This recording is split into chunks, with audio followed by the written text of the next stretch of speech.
Hey y'all, welcome and welcome back to my channel. My name is Taya and this is Taya's Turning Pages.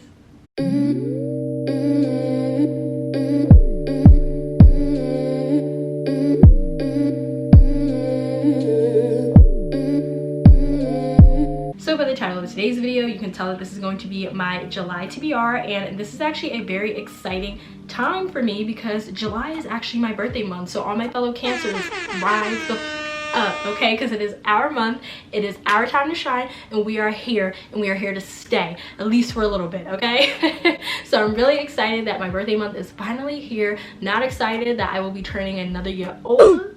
Ooh, but happy again that it is my birthday month because it's a great month, you know? It's a great month, and I love July, love the summer. Anyways, before we get into the actual TBR portion, I did just want to quickly talk about the future direction of my TBR videos. Now, I have kind of talked to you guys about how I'm feeling about my TBR and things like that in other videos.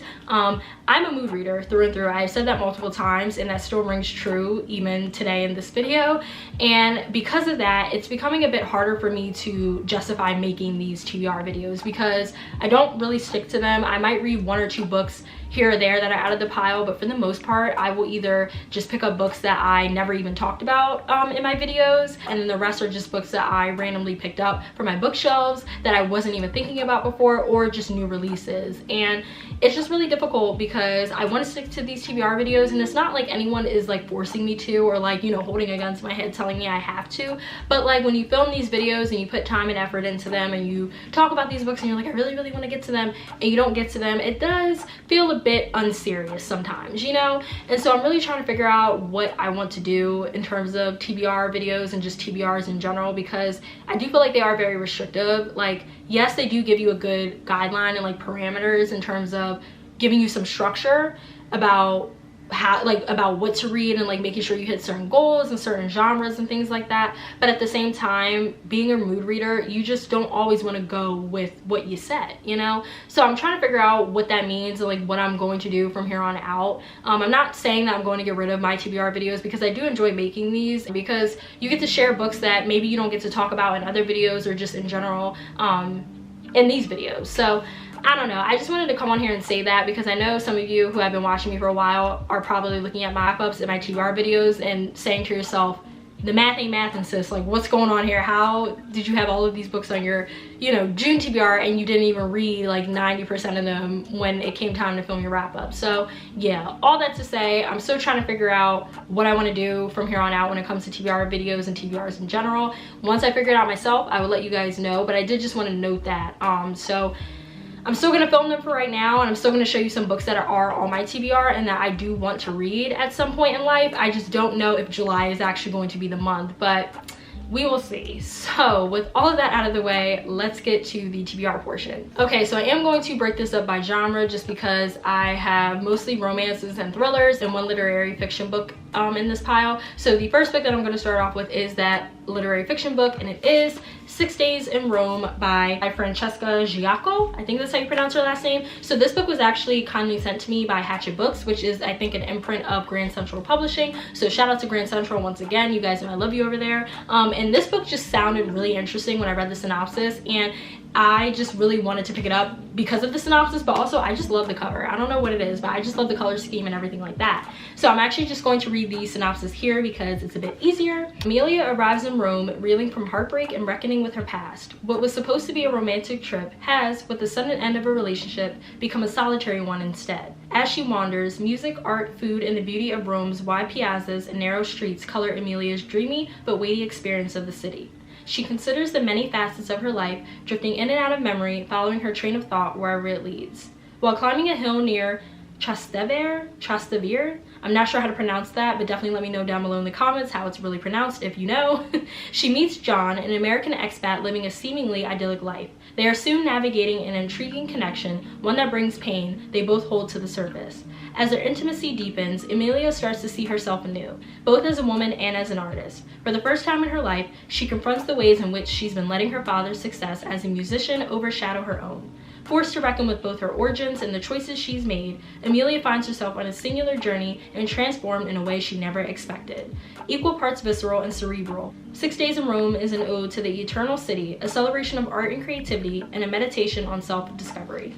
So this just sounds like it's going to be, you know, again, that quintessential women's literary fiction book. I definitely seen people say that if you like Sally Rooney's books, then you might like this one. Now, I haven't finished any of Sally Rooney's books so far. I DNF'd Normal People, and I put Beautiful World, Where Are You on the back burner because I was listening to the audiobook of that and I just could not connect to the audiobook. So I'm going to try to pick up a physical copy of that book and give it a read because I was actually enjoying that book a lot more than I was Normal People. But if you do like her books and you like her writing style, then you might like this book. I'm not sure. That does make me a little bit nervous, but I still really like the synopsis of this book, and it just sounds like it's going to be probably really atmospheric because it is set in Italy. So I am just here for that, and I just cannot wait to dive into this and just see how atmospheric it could be. Because when it's summertime, my urge to travel to Italy and Spain are just like intensified. I don't know what it is, but it's intensified. So really hope that I enjoy this book, and I plan to prioritize this one hopefully in July because it's pretty short. It's not that long, at least from what I can see.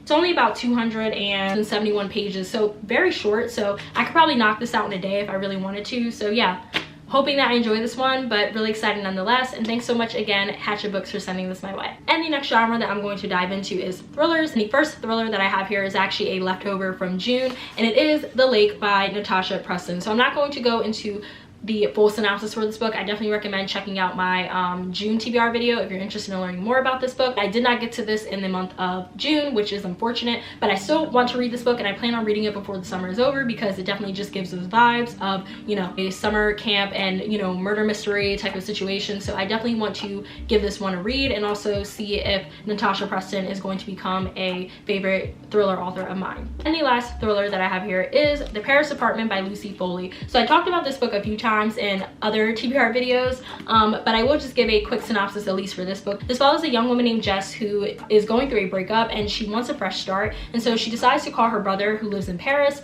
and ask him if she could come stay with him for a while. And he's not really happy about it at first, but he decides to cave and let her come stay with him. And so she jet sets off to Paris, and when she gets there, she realizes that her brother is like nowhere to be found, but she's not really alarmed at first. She just kind of chalks it up to, you know, maybe him just doing his own thing. And so when she gets settled into his new place, she starts to notice weird things happening around the apartment complex that her brother lives in, and she's noticing weird things about not only the apartment like itself, I think, but also the neighbors and things like that. And as time goes on, her brother never like returns to her apartment, and so she starts to become worried, and I think the story takes off from there. So it is like a one-by-one locked room mystery type of story, and I'm really excited to give this one a try. I know when people first read this back in like April and I think May, a lot of people gave this negative reviews, so not really sure how I'm going to feel about this one, but I really hope I like it. And this is going to be my introduction into Lucy Foley and her work. So I really hope I enjoy this one because I also have The Hunting Party on my TBR card, and I don't want this to be a negative experience and also taint like my view going into that book. So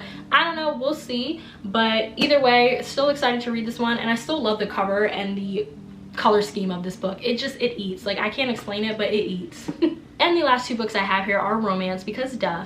So the first book that I have in this pile is Before the Dawn by Beverly Jenkins, and I actually filmed an entire Beverly Jenkins book collection / book haul video, so I'll leave that linked up above in the cards or down below somewhere. But I'm not going to go into the full like synopsis and my thoughts for this book, so definitely make sure you check out my Beverly Jenkins video for this book. I will just say that this book sounds messy as hell, and I cannot wait to dive into it. It does follow the forbidden romance trope, and it also follows enemies to lovers, and those are my two favorite tropes besides fake dating as well as marriage and convenience. So I know I'm going to eat this book up with the quickness, and I just hope that this is another 5-star book waiting for me.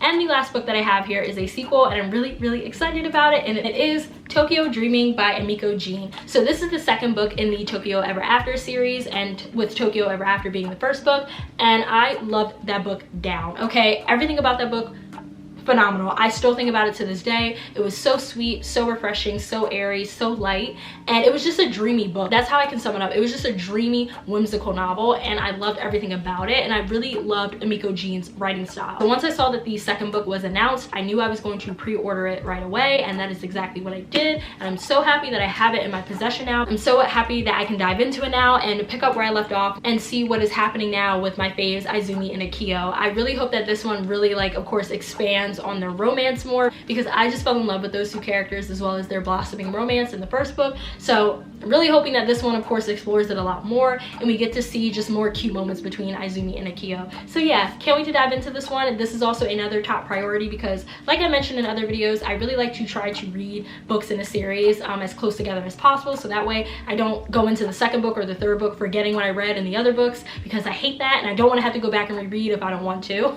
And I don't really have the time to reread, honestly, not right now. So yeah, gonna read this one as soon as I can, but really excited nonetheless. All right, y'all, and those are all of the books that I am hoping to prioritize and get to in the month of July. Like I mentioned earlier in the video, I don't know how realistic it will be, but this is what I have right now and this is what I have to show you. So I hope you guys enjoyed this video. Hopefully some of these books sparked your interest and will lead you to picking some of those up. I definitely recommend at least picking up, you know, Beverly Jenkins, of course, but also the Tokyo Ever After series, because it's just so good and it's so sweet. So definitely recommend picking those up, if anything. But I hope you guys enjoyed this video. Definitely make sure you like, comment, and subscribe. It really helps me and my channel out. And lastly, please make sure you follow me on Bookstagram as well as Storygraph. I will leave all of that information linked down below, as well as at the end of the video, like I always do. I will see you guys in my next video. Bye!